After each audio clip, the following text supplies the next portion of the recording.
Tingnan nga natin guys yung sinusundan namin na malaking truck, container van. At subaybayan po natin ang ating sinusundan na malaking truck. Sa ibabaw po nito ay malalim po ito.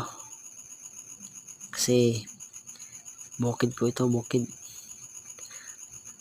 Tingnan nga natin sa unahan kung anong diskarte niya na pag liliko niya sa makilid na daan. Yung dalan ay siko-siko at mahirap talaga. Konting kirot lang yan, tapon agad sila sa ibaba.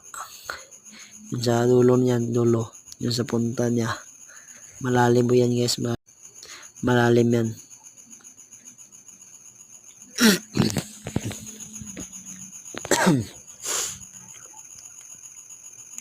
Tingnan nga natin. Nahulog yung kanyang tire na isa. Buti na lang